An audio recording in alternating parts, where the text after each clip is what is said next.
And now to look at a way healthcare is being addressed in Africa, we are pleased to have with us in the studio Carol Spahn, Executive Director of the Accordia Global Health Foundation, an organization dedicated to improving healthcare in sub-Saharan Africa.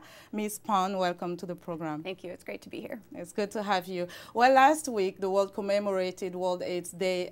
Can you tell us what your take is in terms of where we are with regards to addressing HIV/AIDS?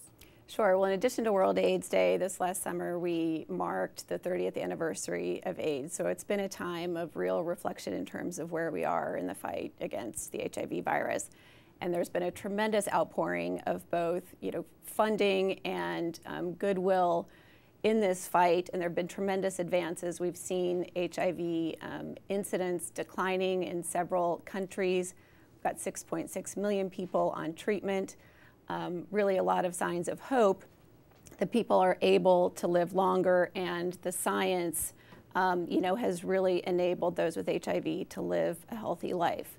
Now, what about in terms of funding? We've seen programs like PEPFAR that have helped to really address this issue. What do you think that is needed now?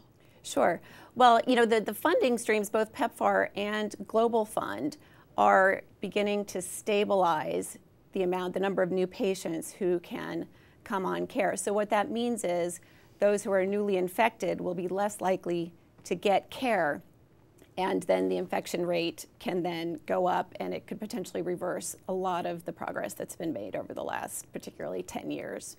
One of the statistics that is very worrisome is the fact that on one person that gets on treatment, there are two new persons that are infected. So what do you think needs to be done in terms of prevention? Is that where the greater need is? Yes, there's tremendous need for prevention efforts. The current model of putting people on treatment for life is clearly not sustainable. The numbers have been run. It would require massive investment, so tremendous efforts need to be made on the prevention front.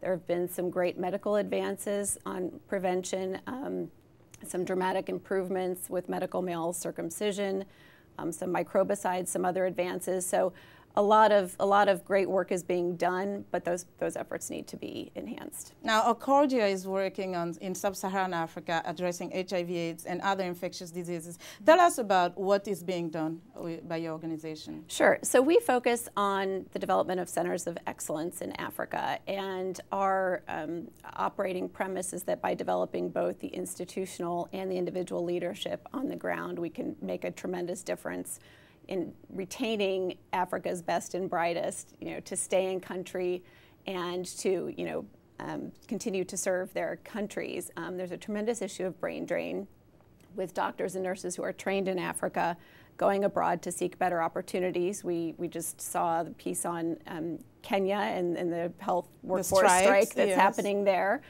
So conditions are not the best for Africa's healthcare workers.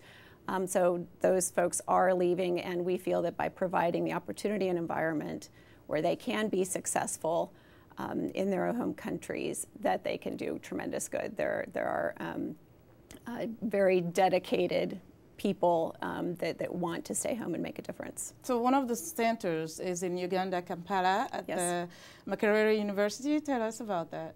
Yes, it's just a wonderful institute and has really surpassed all of our expectations. The institute opened in 2004. It now employs 800 healthcare professionals. They're active in building the entire health capacity in 6 different districts throughout Uganda, engaged in cutting-edge research and really bringing that research, to those areas most impacted so that the results of that research are immediately relevant. The Institute has also trained over 8,000 healthcare workers from 27 different African countries. So we're very, very proud of what the Institute has done. It's owned by the university and is just a real leader. But how do you ensure that once the doctors are trained, they do not leave with the knowledge for a different country where they will get maybe better salary, again, the issue of brain drain, even though they will get the training that they need, how do you keep them in Africa?